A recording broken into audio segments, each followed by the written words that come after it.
Um, so welcome to this panel conversation, Accounting Beyond the Academy.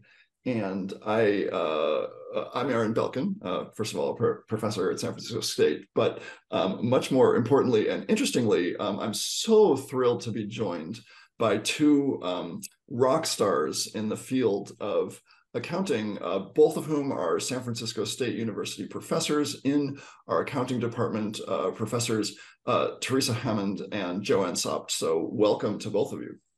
Thank you. It's nice to be here. Same here. Thank you, Aaron. Should we start with a little introduction about who each of us is, and then we could get into more substantive discussion about accounting and public policy? That sounds good. Teresa, do you want to go first? Sure. I'm Teresa Hammond. I'm an accounting professor here. I've been teaching here for 15 years, since 2008, and I love teaching at San Francisco State. Prior to that, though, I was at Boston College for 15 years, and so I've been in two very different institutions.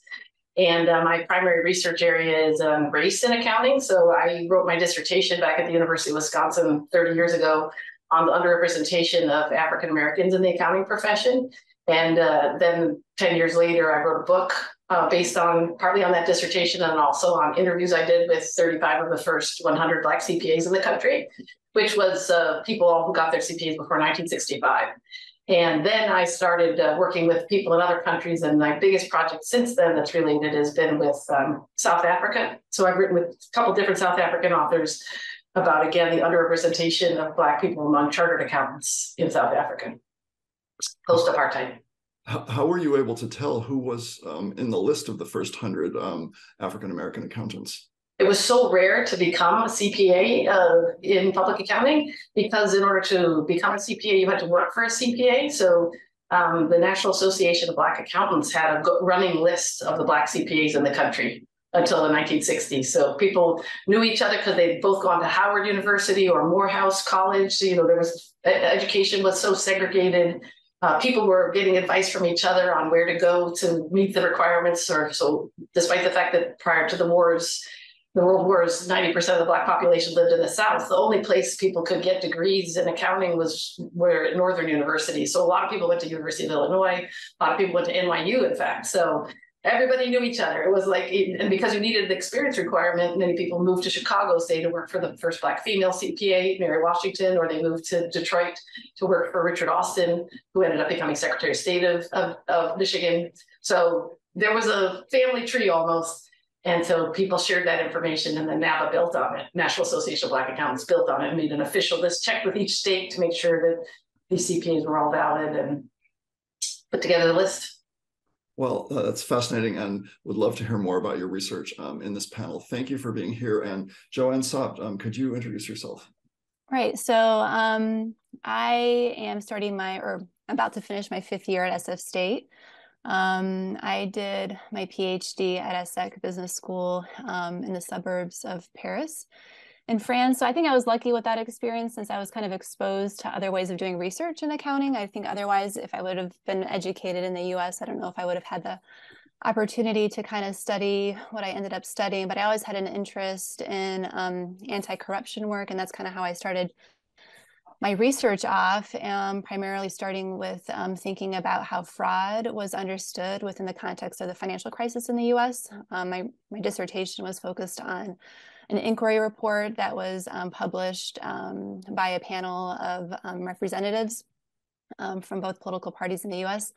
So a lot of my earlier research had to do with political ideology and how it frames how accounting is understood, how fraud is understood in the public discourse, which kind of touches upon as well how it's used within public policy.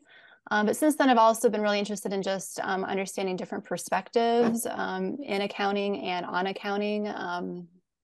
I'm currently working on a project thinking about the children's perspective on like issues of space accounting, more, which seems very out there, but it's just understanding how children come to understand things and trying to relate it back to how it's different from how corporations think about and discuss activities in outer space. So that's kind of a project that I'm working on. I also do projects within the classroom, trying to understand like how to diversify perspectives of accounting within the classroom and seeing how that can be done. So those are kind of my research areas right now.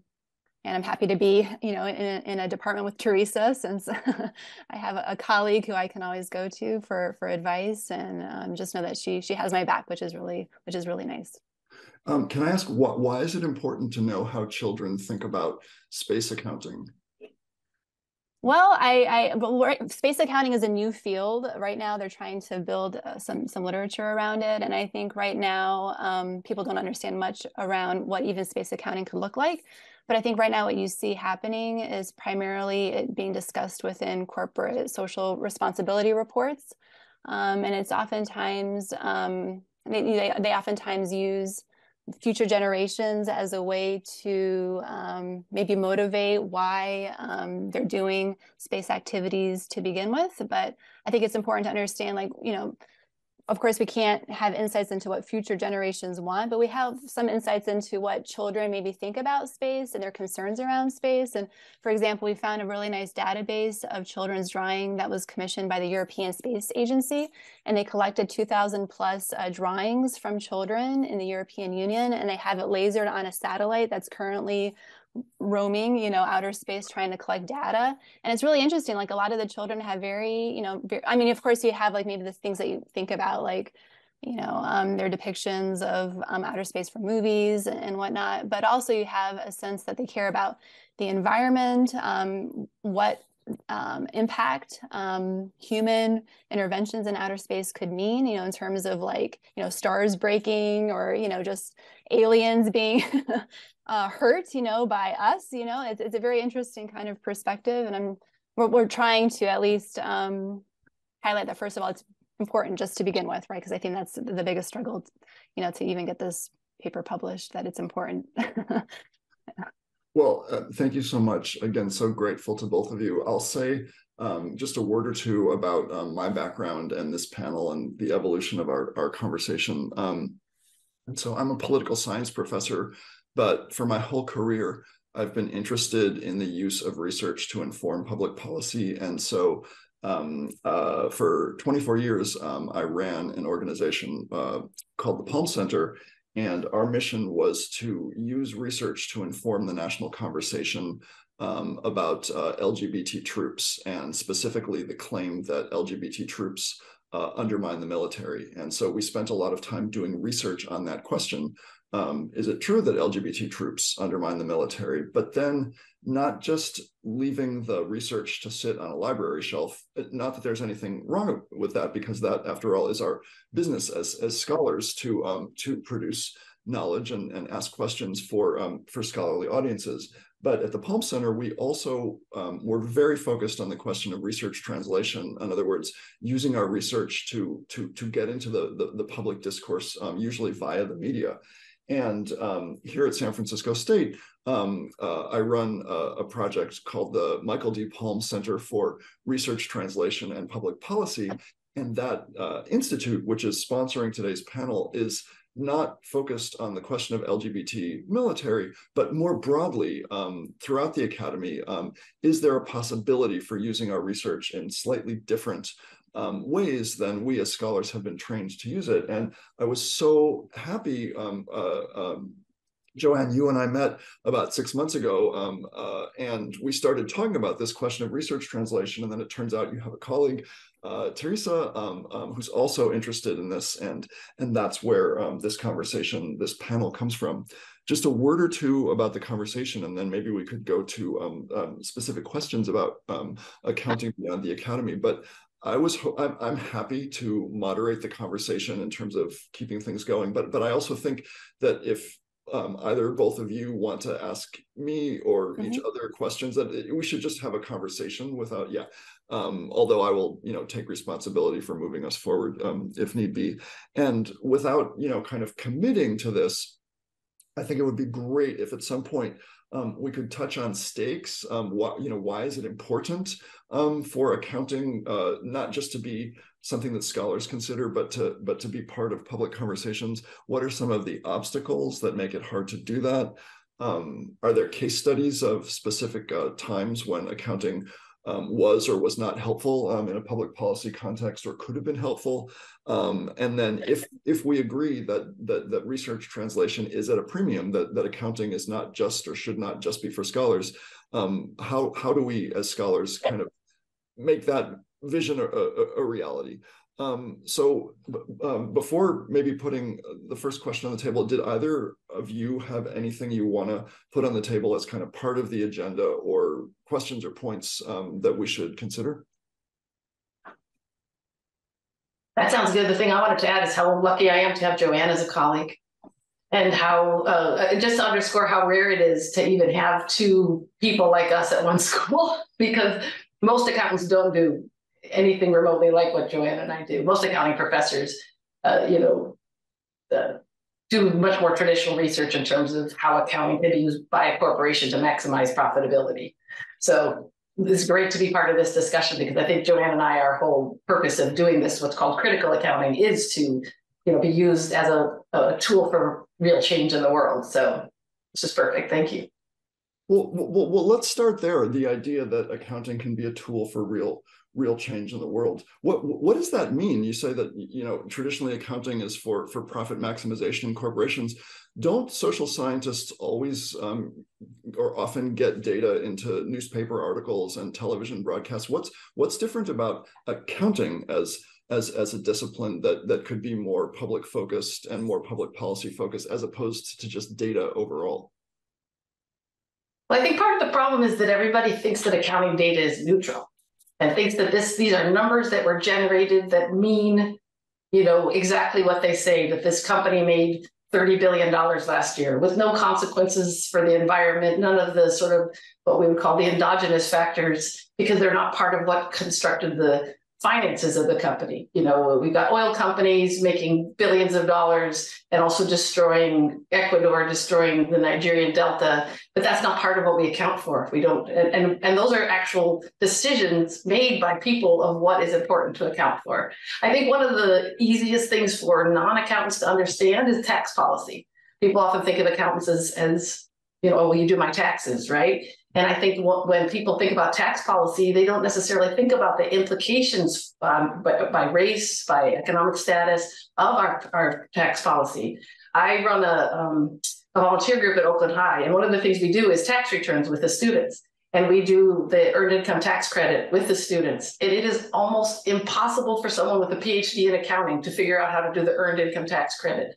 And therefore, these people who qualify for the earned income tax credit don't necessarily have the education or means to do the tax returns themselves. So they become victim of the pop-up Liberty. I don't want to name a particular tax preparer, but let's just say, these for-profit tax preparers that'll put a sign in their window, oh, get your refund faster by having us do your tax return. And maybe a family might qualify for a $2,000 tax refund, and maybe the tax organization or the tax company will take $700 of that for preparation fees, and the family will get $1,300. I mean, that's a very basic policy as part of our society, that because accounting and taxes are considered either too difficult to understand or just neutral, like as if they're neutral policies, that we don't, that people don't pay attention to the way they would say with healthcare or with science sometimes, or with law.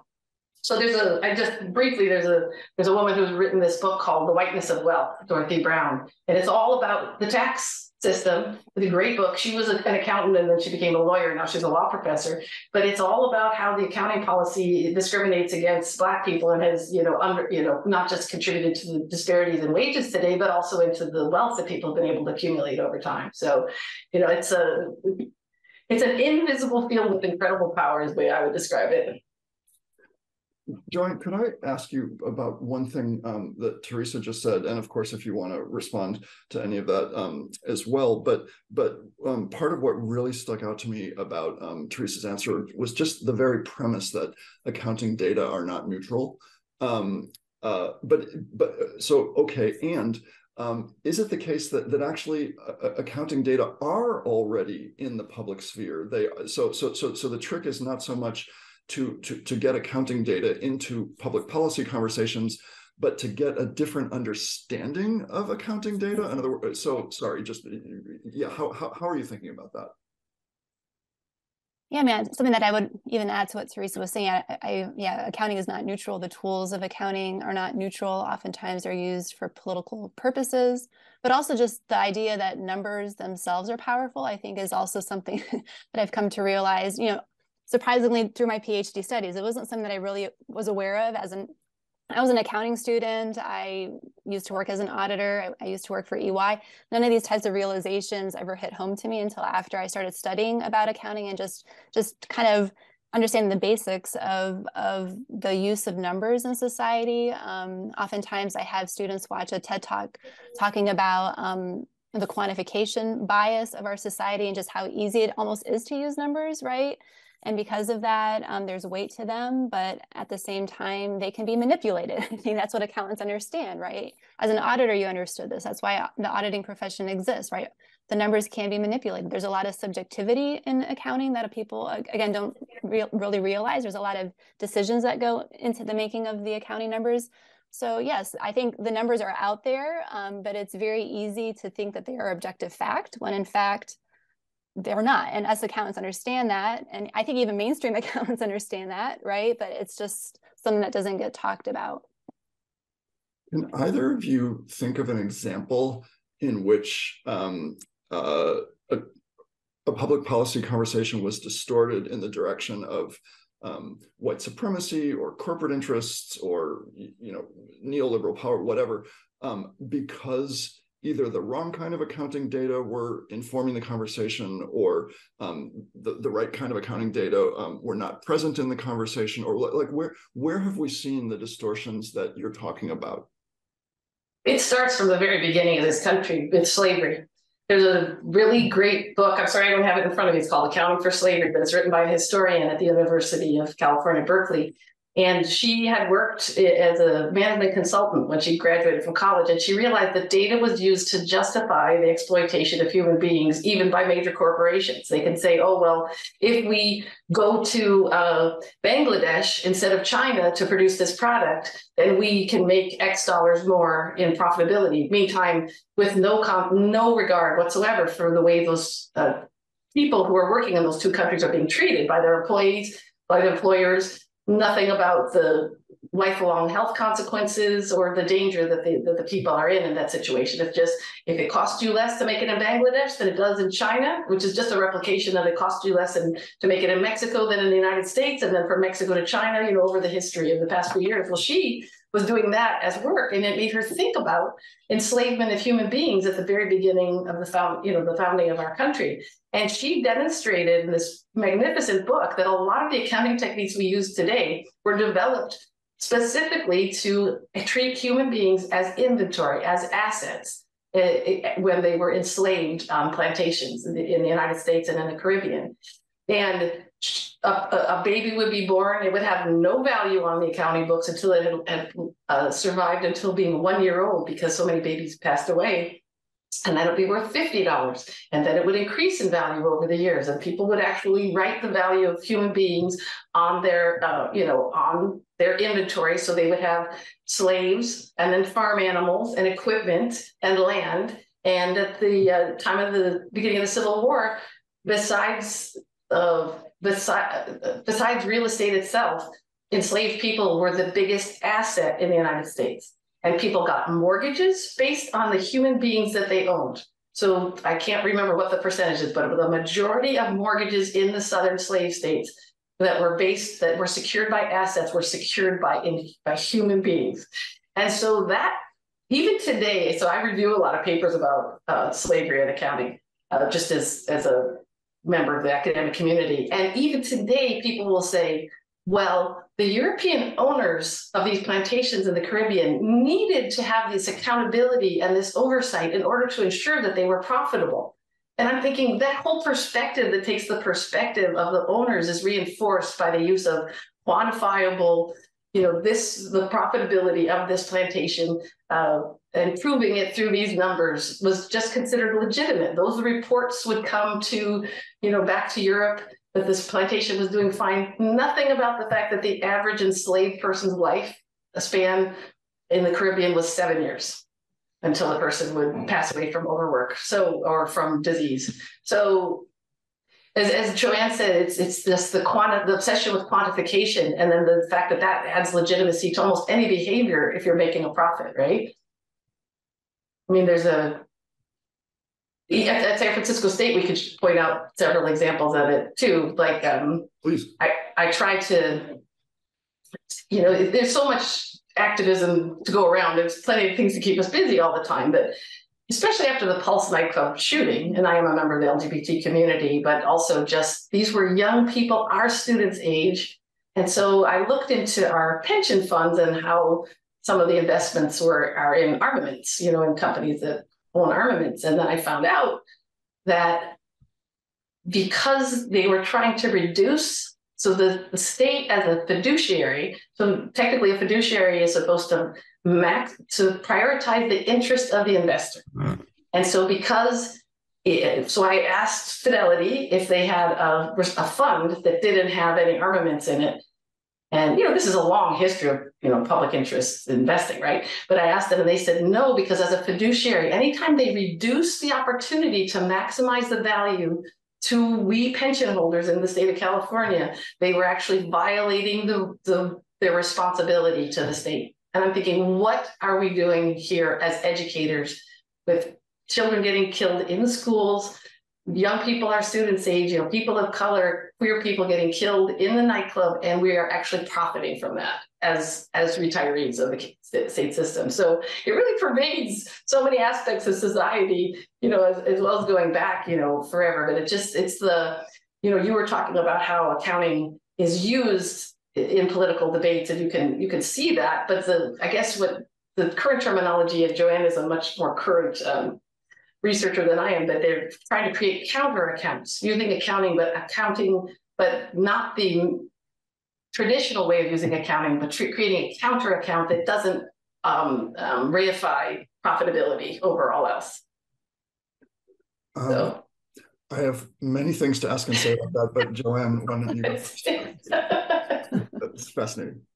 Right. Yeah. I'm curious to learn more. Teresa, what was the follow-up to that? Like, what did you end up learning or doing? Utter frustration, but go ahead. No, but that was what I was going to add to about the idea of counter accounts. Like, I feel like you can definitely have a war of numbers. Like, people can have different debates on what the real number is, but in the end is, can we really come to a real number? I'm not quite sure. So I feel like where a lot of the activism is coming from now is in this field of counter accounts and just trying to almost reintroduce emotions back into the debate, introduce stories back into the debate, right? So like there's been some research done around immigration, public policy in the US, and talking about how we should incorporate the stories of real life people into the debate, and not just talking about the numbers, not just talking about the dollar transactions or whatever else could be debated. Can I bring in one more, just, so you have one more thing to ask about? But when Joanne was talking, it just reminded me that I just recently read Rachel Carson's Silent Spring again, because, we're talking about the environment a lot today. And I had read it, who knows how many years ago. And I think it's about 60 years old now.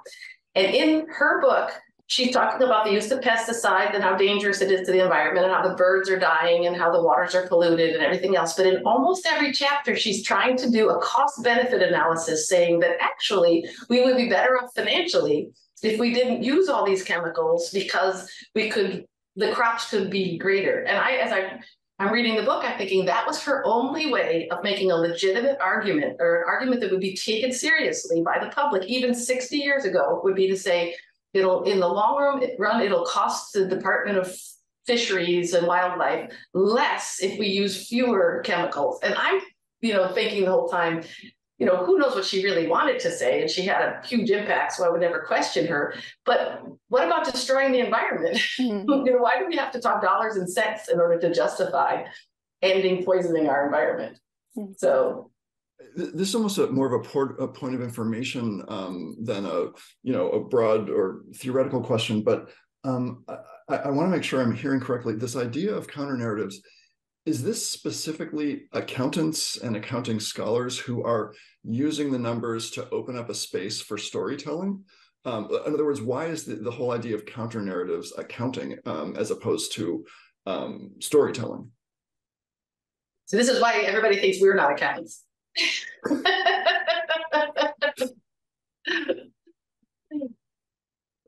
Yeah, no, exactly. Yeah, and I think there are debates even within conferences about, is this really accounting? And that's the best way to get your paper rejected if you can't like motivate it enough and show it enough. And it is, there are, I mean, dozens of articles on counter accounts is still something that's in the process of being developed, I think. But it's more the idea, not so much opening up the numbers, but opening up what even gets to be allowed to be discussed, right? Almost providing a counter narrative to what the dominant narrative is from either the corporate perspective or from any dominant perspective, that is. So it's really focusing more, I think, on the real lived experiences of people, right? I understand that using the word story could mean something negative, but I think they see it as something positive, because within a story you have the emotional side of it, you have some truth that's being communicated as well. So yeah, it's not so much using the numbers per se, even though they do recognize the importance of numbers, but countering that with other forms of information.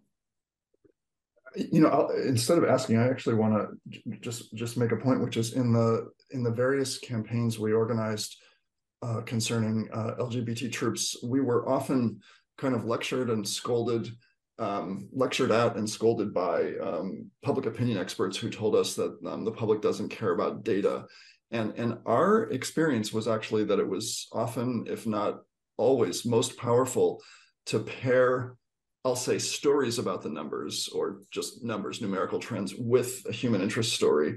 So it's not just that the military has fired 21 Arabic linguists at a moment when people were afraid that Al-Qaeda would slip a nuclear bomb into an American city. But here is the story of one Arabic linguist, and I realize this is very militarized, and I'm an anti-militarist, but the work was very militarized. But setting that aside, here's the story of one Arabic linguist who was the best linguist at Monterey and who wanted to serve in the military and who was fired for being gay, et cetera, et cetera. So I actually, for what it's worth, in my advocacy experience, I think you're exactly right. If I'm hearing you correctly, about combining numerical stories about trends with, that's what you're saying? Mm-hmm. Yeah, and I think like that also just brought up another thing to my mind too. Like, so I have another project going on with Gen Z. So I ended up like interviewing a couple students at SF State around mainstream accounting and alternative forms of accounting that introduce stories and emotions and all that into the space. And I think, it's interesting talking to Gen Z, because I think they're in this space already, right? Because they're just bombarded with all kinds of information, right, on social media. And I think they themselves as well recognize that you almost have to combine the two. Like I think they're a lot more critical with information than maybe even I was, not having grown up a lot around social media. But I think they recognize the need to almost back up the story with some hard data in a way, right? So I think that's just interesting too, just generationally speaking, how there is maybe a trend to like counteract like all the stories and the emotions with something that you can actually perhaps like grapple with more directly. I don't know, Teresa, if you have any observations with students as well, but it was just kind of an interesting thing that I was noticing in just analyzing the interviews that we conducted. I think I really appreciate the work that you're doing, and that you're making students think like that, that you're giving them that opportunity. And I do think that, the combination of data with, some things are quantifiable, right? You could probably quantify the damage to the Nigerian Delta of the oil, but nobody does, because that property belonged to the oil company, and nobody pays attention to what happens outside of that perimeter. And there's just like, so it's an interesting, so Joanne talks about stories, and I almost more think in terms of economic exploitation or exclusion or discrimination against based on race, or again, the it's just the poverty rates that we have in this country and the lack of attention to those issues. So there are stories of the children who were affected by the oil spill. There's also a future economic cost that we're just not even measuring, right? So it's a combination of many different things. And I don't tend to be, I mean, my minor was sociology, and so the histories that I do, and I do oral history as my main methodology. So in that sense, I gather stories, but I don't think of that as specifically accounting. I think of that as about the accounting profession. I'm doing sociology. Whereas what Joanne is really doing is looking at the very basis of the accounts themselves. And she's working with a great group of young scholars who are also trying to undermine the very notion of what accounting is. Like there's a group in Australia that are trying to queer accounting. And so they have a whole project called Queering Accounting. What does that look like? Sorry for laughing. It's very, very colorful. It's really, they direct people to get. It's Joanne, can you talk more about it than I can? Yeah, like I follow what they do online. But yeah, it's really interesting. I'm curious to know like what impact it's had. But yeah, they really try to challenge what is accounting through the arts. I know a lot of this is coming out of Monash University. And something that they have ongoing is that they bring an artist into their business school and they just try to disrupt the environment, right? And it can look like a lot of different things, but I think a lot of it is also student focused, making sure that maybe students have a more critical understanding of business and accounting more specifically. They also try to engage the public through the arts. I think they had some kind of a setup in downtown Sydney where they had an open space and they invited the public to come in and to reflect on what accounting is through arts and maybe through drawing, different representations of what it means to them. But I think it's just a way to also engage the public beyond maybe just like trying to communicate, something to them. Because I know they also have a very strong like environmental motivation behind everything as well. They really are feeling the effects of climate change. So I think it's also to bring awareness to how perhaps business is contributing to that as well. So I think there's a lot of motivations there. But yeah, like Teresa said, it's very creative, very innovative.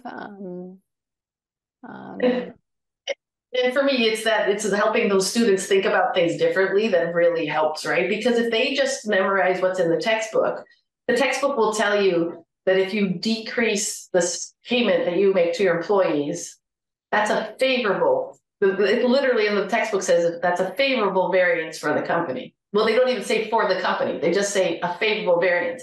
So the entire textbook takes the perspective of the employer. So nobody's saying, well, what about the effect on the employee of cutting the payments or cutting the salaries, cutting the wages? And I think that that's one of the great things. And they're more creative than I am. I'm more of like a traditional lefty, I don't know, fight fire with fire kind of thing. And this group is just really creative about let's get everybody in here to think about it. And if you what do you know about accounting and what would you draw about accounting? And I'm like, I wouldn't draw anything about accounting. I wouldn't know what to draw about accounting.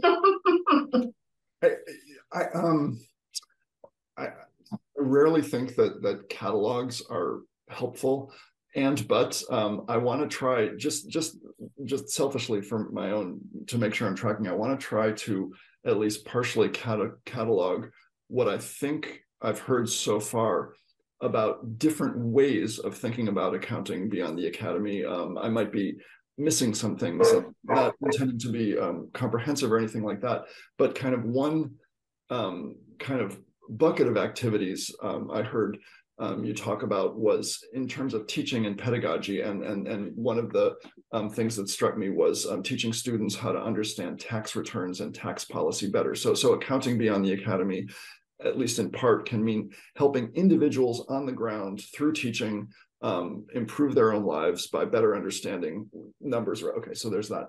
Another thing I hear is that there are wars of numbers, I think was a term Joanne used, that sometimes advocates just need numbers to kind of engage in a narrative with corporations, with centers of power who are distorting numbers, who are using numbers that may be accurate from one point of view, but are not telling the whole story.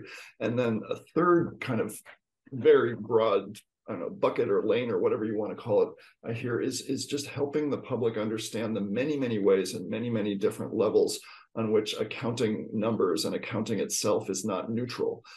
So to understand that whenever they see a number, rather than experience that moment as a moment of reassurance, that should be a moment that opens up questions about who came up with that number and why they came up with that number. And both of you have talked about many, many dimensions for understanding the kind of non-objective nature of accounting. And then a fourth kind of bucket or lane or whatever that I've heard discussed so far today, and then I'll stop just to make sure I'm tracking correctly, is the notion of counter-narrative story arts, really trying to think of accounting as not just something that takes place with a calculator and a spreadsheet. And so those are, again, I don't know if that's a helpful classification or catalog, but it's just, my original conceptualization of this panel of accounting beyond the academy, it was just one thing, which I'll get to in a minute, but I just want to flag that I'm hearing there are many, many, many spaces in which accounting can be deployed beyond the academy. So I'll stop. I would agree, yeah.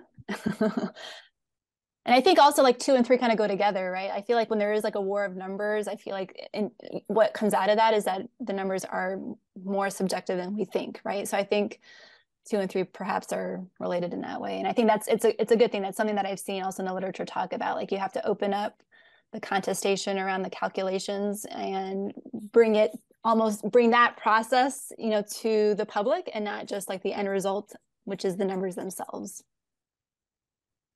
Yeah, well, in that sense, I almost wonder, and I do want to know if I missed big kind of buckets or lanes, but whether this is a separate question or something that's integrated into the other four buckets. But the notion that Teresa was talking about of just broad public understanding and kind of breaking through willful ignorance about kind of foundational aspects of our country, such as slavery and the way that power depends on numerical stories. But anyways, I'll stop. But if I missed anything or expressed it, go ahead. I think you did a great job of dividing it into buckets, and it's as I mentioned earlier, it's prevalent on San Francisco State campus. And I think it was your third point that reminded me a lot of, do you remember when they were trying to close the College of Ethnic Studies a few years ago? And we were having the protest, I think it was before Joanne joined us. But one of the things they were saying was, and I may be simplifying, but that the College of Ethnic Studies wasn't profitable. And I was like, but this is a university.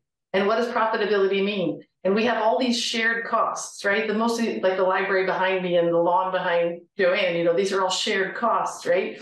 If you allocate those shared costs based on the number of majors, you can make ethnic studies look unprofitable because there aren't that many majors. But if you allocate it based on the fact that how many students take these classes, then it's a whole different way of looking at the profitability of a college. But then again, what I love about Joanne is that she's questioning, why are we even measuring the profitability of a university? That's not the purpose, right? The things that our students learn are business students. They want to be accountants because they want to, like me, pay their student loans back when they graduate. But they learn so much in the ethnic studies class that you can't measure that. So there's many dimensions. There's both I like what you were saying about how who came up with this number and why, and in whose interest is this number being created? And then there's also like, why is it numbers that are driving the decision? I want to have, let me just check the time. We're going to keep ourselves to an hour. It looks like we're fine. Want to have a conversation or 2 or 3 about the question of how, like how to move accounting beyond the academy. And I hope it's okay if I could tell a story as kind of a conversation starter to the question of how. So we have these 4 or 5 different visions of where accounting beyond the academy can be useful. I'll tell a brief story. So at the Palm Center, as the advocacy around trans military policy was ramping up in 2014, and the Palm Center and other advocacy groups were starting to push the administration to lift the ban on transgender troops. We could see clear as day that even though it hadn't come up yet, that someone on the other side of the debate was going to bring up the cost of medical care for inclusive policy, and that they were probably going to lie about the numbers. We didn't think that coming up with prophylactically coming up with a counter narrative financially would prevent other people from lying about the numbers. But we thought that what we could do was aim the conversation at people who might be opponents or on the fence or not sure, but who would take data seriously. And so then the question was kind of, can we come up with a prophylactic counter narrative about costs, but also can we legitimate it? And so what we ended up doing was publishing a study. It was really an op-ed, but it was peer reviewed, so it counts as a study in the New England Journal of Medicine, with an estimate of the cost of inclusive healthcare for trans troops at $5 million a year. And the reason I bring that up is because it didn't prevent the other side from lying. I mean, President Trump came in several years later after we won and reimposed a ban on trans troops because of the tremendous financial costs. But I think it did play a useful role in at least kind of containing the financial arguments that opponents used against us. But in order to make that those data relevant, we had to produce them fast. And so there's a very long-winded way of getting to a how question, but and there are many how questions, but the way I want to ask it, at least in this first iteration, is if it's the case that for accounting data, if we're in the one lane of the war of numbers, if we're in that lane, in that lane, and accounting scholars want to get numbers into the conversation quickly, but peer-reviewed. And I was lucky to be embedded in an institute, but most people aren't. How do you get your numbers into the public sphere in a credible way without taking the 5 years that peer review usually requires?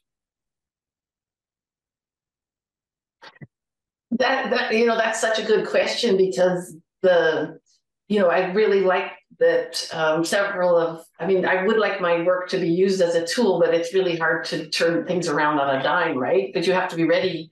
You've got to be ready with that op-ed for when your topic hits the mainstream news, because then they'll be open to the topic. But to actually get all those numbers together immediately to respond is a real challenge, because as we mentioned earlier, there's no one set of objective numbers about how much it's going to cost in medical care for trans people in the military. So they're lying, or they're spinning it ridiculously in one direction, but how do you get that overnight? I guess I have, so this may be indirectly answering your question, but when I write a paper or when I wrote my book, I literally sent it to every member of the Finance Committee of the House of Representatives.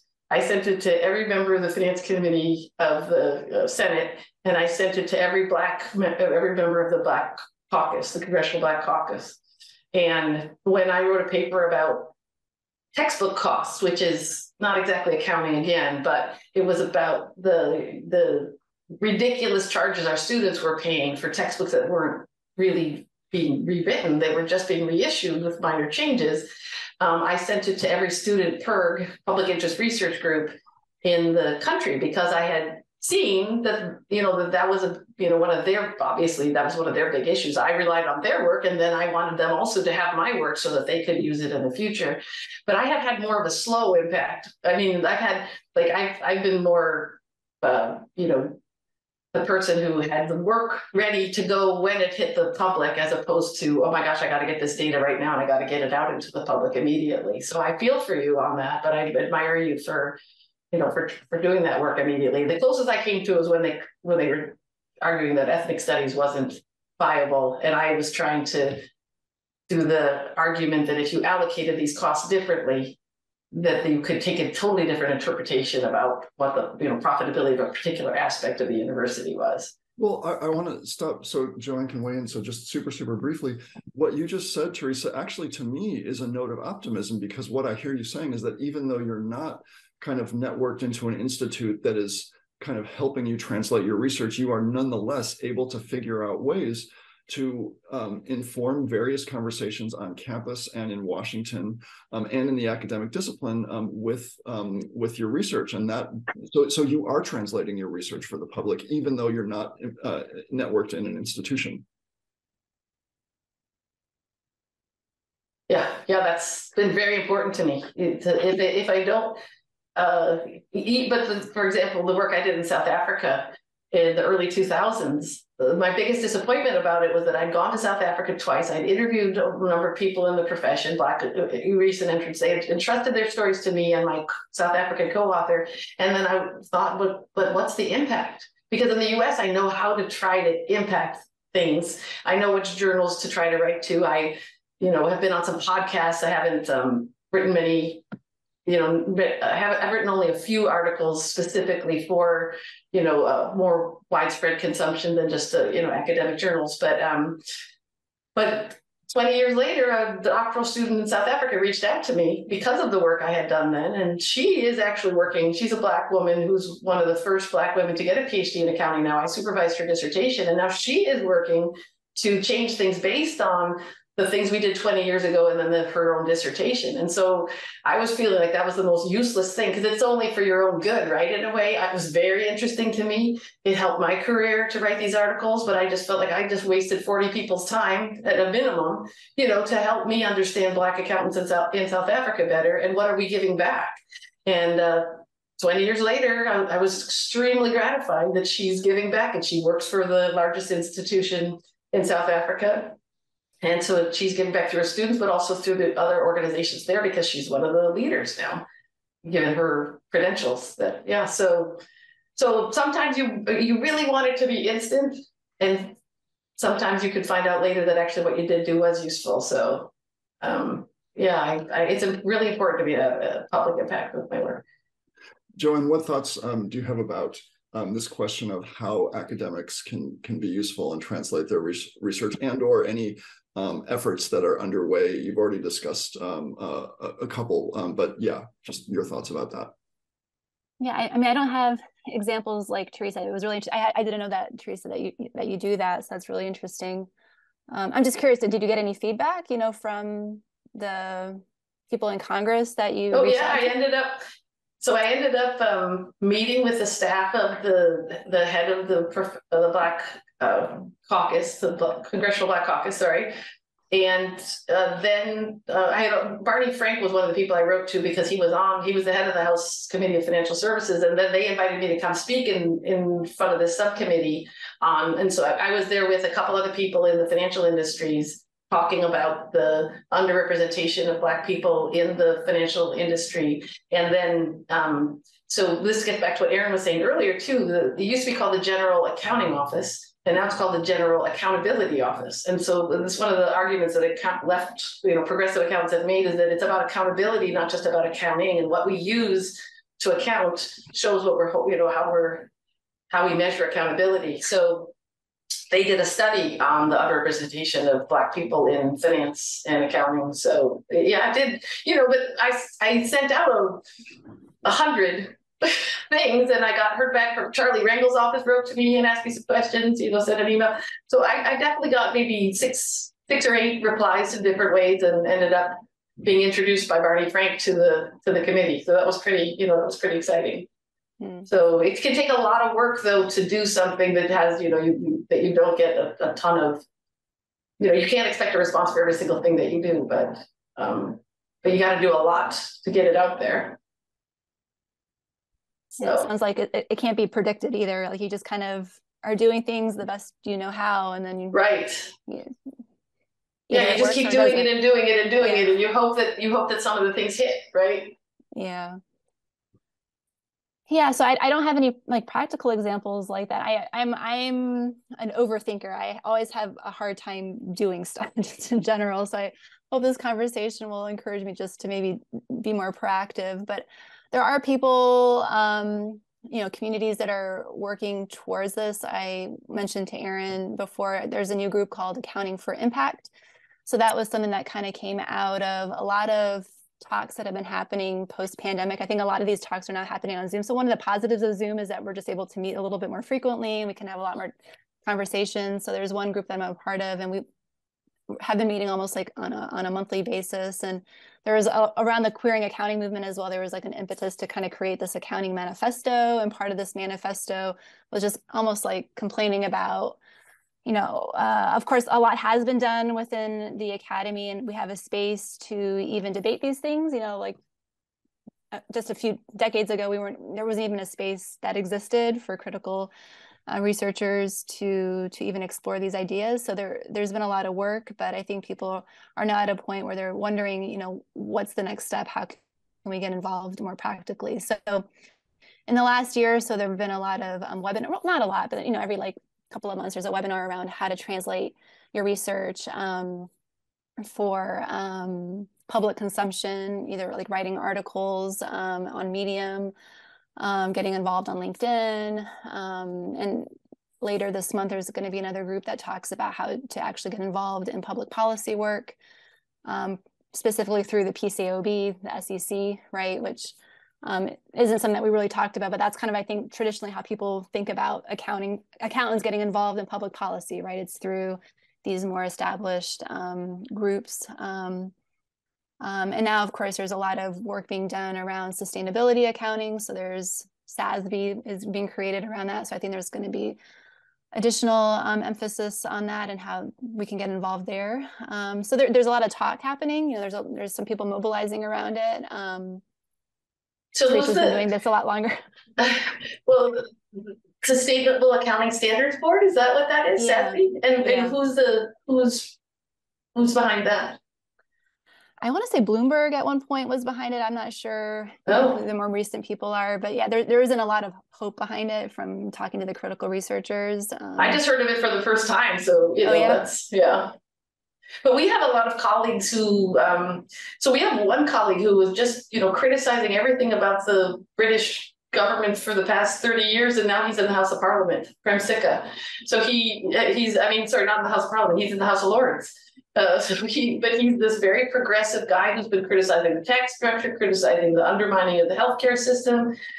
We've got friends when I say we, I mean Joanne and I have friends in the UK who regularly send their papers to ministers of parliament, to MPs, to say, they've written a paper on privatizing prisons, say, and they distribute it. So it's not like I invented this. I'm modeling myself more on that because, as you mentioned earlier, Erin, you were talking about the social sciences, right? So in the UK and in Europe and in France, where Joanne got her PhD, accounting is considered a social science. It's recognized as a social science. Whereas in the United States, it's more recognized as just a tool that's this neutral tool that, somehow manages to reinforce the inequality in our society in perpetuity. And nobody seems to notice that is actually perhaps done in a particular person's interest, in a particular perspective's interest.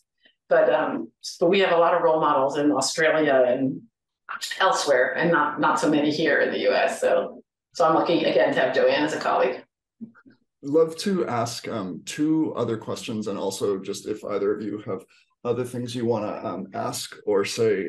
But the first of my two questions is just riffing off, there was a little bit of a conversation, Teresa, about Barney Frank and Joanne, as when we were talking about this panel in advance, you mentioned that accountants had been kind of kept on the margins, on the sidelines when the Dodd-Frank bill was being debated. And I wondered if you could tell that story of like what the bill ended up doing, or what the bill could have been if accounting had been thought of in a different way, or if different kinds of accountants had been included in the conversation. Sorry, what was the first part of the question? I missed. I got the Dodd-Frank part, but what was the first part? That was it. It was just that you had mentioned to me that accountants had been marginalized and not taken seriously during the deliberations over Dodd-Frank, and that was such an important bill in Obama's first term for regulating the banking sector and the financial sector that had just crashed the global economy. And so I was wondering, like, what distortions were introduced into, not specifically like statutory textual, but just like what was the consequence of keeping the accountants out of that conversation? Right. So this kind of dovetails with one of my dissertation papers, since I was looking so much at this financial crisis inquiry report, and what what you notice in that report is that the auditors were hardly mentioned within the context of the financial crisis. There was some talk around how they got involved with AIG and with some of the other big financial players.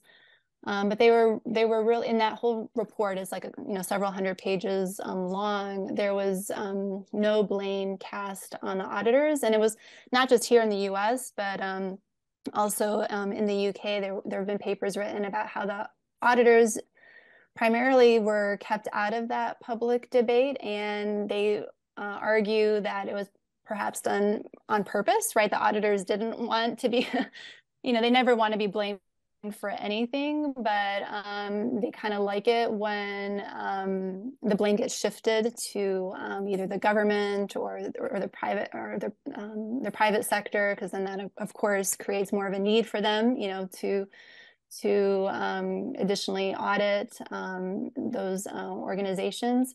But I think, part of the debate around that as well is that, with the advancement of financial products, that just things are becoming a lot more complex, right, over time. And auditors, and I teach this even in my class, like auditors are only expected to do what's reasonably expected of them, right? They're only providing reasonable assurance, and they can only do so much, right? And this argumentation was also used within the context of the financial crisis. They could only do so much, right? And that's okay. That's kind of what is expected of them, right? So from what I've seen, they were pretty much largely left out, of that debate, and they're continuing doing what they're doing, and the financialization continues, without much of critical thought behind it. So that was my observation, just within just that context of the financial crisis inquiry report and reading other papers. But yeah. And sorry, before asking my last question, I just want to be clear I'm understanding. You're saying that the auditors who were responsible for like the construction of CDOs and other products were missing how risky that securitization was, and or that in the conversation about how to re-regulate, the auditors weren't consulted. I don't know if they weren't consulted in terms of the regulation. I imagine they did get involved. I'm sure there's some ways to find out what their public opinions were about that. But in terms of like the construction of the CDOs, I think they would be careful to say that it wasn't them that did it. It was, the organizations, right, that were in charge of it. And they were just there to report on the risk. So for example, there was some insights into some of the debates that were happening with some of these financial groups and the auditors were bringing the risks of these products to the board of directors, but the board of directors decided not to do anything with the reports of the auditors, and they just continued doing what they were doing. So I think there's also another question of like, how much power do the auditors really have? I mean, they were shedding light, internally within the organizations, right? And there, I think, was even an example where they did offer some kind of a modified opinion, shedding light on the risks around it, but it was too late, right? These things were already kind of happening, and it was, as things were crumbling, that, their reports were coming out. So, and I think that also points to like another set of criticism that we really didn't talk about, which is the accounting profession, right? Like they ultimately, like, are they really a watchdog on behalf of the public, or are they working on behalf of corporations, which is more the reality, I think, of what's happening. I have just one more question, but before I ask, do either of you want to ask or say anything we missed or should have covered? Well, I don't know what your next question is, but even though we didn't talk about, even though you mentioned the fact that this can be done without the help of an institute, I do think it's just amazing that you have this institute on campus, and that I think a lot of us could use help being more effective in affecting public policy. So even though I, in my own amateur way, I am like, I'm going to do this, I'm going to send this to these people, I'm going to, but if I were more professional about it, or I were more sophisticated about it, maybe I would be able to have more impact. And even when I think about Black accountants, it's partly as just this issue for more Black people being able to, be part of the economic society. But I also think that Black accountants might influence the way these policies are set, that might then not be so discriminatory, in the tax laws, but also in the COVID aid distribution that really went to big companies, not small companies. There's all kinds of impacts that happen every day that if the power structure of these financial organizations were different, I think that these decisions would also be different. So I wanted to get in that word though about how useful your policy institute is, or your institute is, and that we hope we can that you can help us as well. Thank you so much. I'll just add one more thing, kind of a point/question, and then maybe we can wrap it up, just mindful of the time. But I hadn't thought of bringing this up, but as both of you were talking, we were kind of gesturing at questions of imperialism and talking explicitly about questions in the global South. And I remembered something that we hadn't discussed in the kind of planning for this panel, which was the New York Times series about how the French had leveraged Haitian debt and essentially effectively stole billions of dollars from Haiti over 100 years with, by the way, the help of American military might. And I was blown away that the Times did that, because I had never seen journalism like that. And I think they even vetted their investigation with something, they said 25 or 30 economic historians to make sure their numbers were right. Just wanted to know if you had any thoughts about that. I've actually never talked about that piece with anyone with any expertise in accounting. That was amazing. And I was so happy to see that. And I had heard, I was familiar with the topic, but I was just so impressed with the thoroughness with which they did that exercise. And you'll notice too, that in that they said it could be anywhere from X billion to Y billion. I don't remember exactly, but it was like, depending on how different things are measured. And it's almost like you shouldn't trust anything that doesn't have a range, right? I mean, whatever it was, we know that it destroyed Haiti. But by doing it and consulting so many different economists, they were open about the fact that nobody can say this cost $18.4 billion. They said this has had a terrible, devastating impact on the history of Haiti. I mean, it's a really despicable role that we played, and the French played too, but the U.S. played as well. So I was thrilled. I can't remember how long it took that reporter, but I think it was a whole year. Including, I think it was or maybe longer. And I think it was a team of reporters. And, yeah. And what was amazing to me about it was, I mean, many scholars have told stories about, imperial impacts in the global South. And this was a quantification of exactly how and how much French banks with the French government and US military power had forced Haiti to remain in debt and effectively never escape from the need to divert, badly needed public funding into repaying, paying interest instead of paying for services that the people needed. And it also blew me away that I guess Sarkozy at one point gestured in the direction of apologizing to Haiti, but had to walk it back because his ministries were concerned that apologizing and moving in the direction of reparations would open up the question of how much France, and then I guess all Western imperial powers, had used similar techniques to keep much, if not most, of the global South in debt for 100 years and compromising their well-being by diverting resources to paying interest. But I was stunned by that. That was a good example of a counter account, in the sense that they were using the accounting information to show the lies that they kept that country. Because of all the examples of compensation at the end of slavery, it was always the enslavers who were compensated for losing their property. It was never the enslaved people who were compensated for their years of labor. And it's just the fact that they went back and accounted for the way that they said that we're going to attack you unless you pay this much, right? And if otherwise you can't, otherwise you're going to, if you earned your freedom, but you didn't really earn your freedom, we're going to hold it over your head forever. And you have to pay us this, billions of dollars that inflated over the century. I hadn't thought of this until now, but it's almost as if it's not just that there's an opportunity for us as scholars to do more to help the public understand that numbers are not unbiased, but newspapers like the Times can embrace these philosophies in their investigation. Yeah. Yes. Teresa Hammond, Joanne Sopt, thank you so much for this conversation. Do either of you want to take the last word? I just want to say thank you to both of you. This is really fun. It's nice to it's nice to get to know both of you and to hear more about some of Joanne's work. As we said, we're colleagues. We work in the same department, but we learned a little bit about each other today too, which is pretty amazing. So, yeah, thank you. We hope this is a useful tool for change. Thank you. Yeah, and Erin, like I want to second even what Teresa said. Like, it'd be great if maybe we could work together. I don't know if there's any like an opportunity for us to again join forces. It would be great, and if you have additional thoughts about how accountants can get involved in other public policy matters, that would be really interesting to hear your thoughts about it in the future. To be continued. Let's broaden the conversation with scholars in other disciplines too. Mm-hmm. Yeah.